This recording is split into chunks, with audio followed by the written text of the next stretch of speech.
আমরা সাগরের মাঝখানে একটা দ্বীপে বসবাস করি, তার নাম হচ্ছে সন্দ্বীপ, চট্টগ্রাম সন্দ্বীপ। প্রতিদিন আমাদের জীবন যেন একটা যুদ্ধ।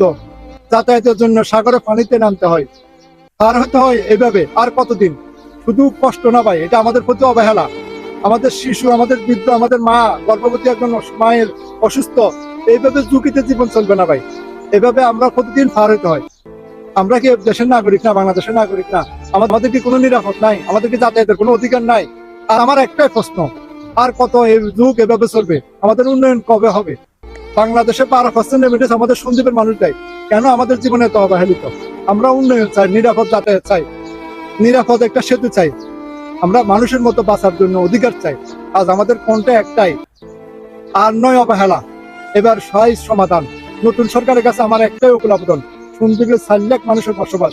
এখানে প্রতিদিন অনেক হাজার হাজার মানুষ যাতায়াত করে, চট্টগ্রামে আসা যাওয়া করে চিকিৎসার জন্য, যা অন্যান্য কাজের ক্ষেত্রে। আমরা অধিকার চাই, সুন্দর করে যাতায়াতের একটা অধিকার চাই।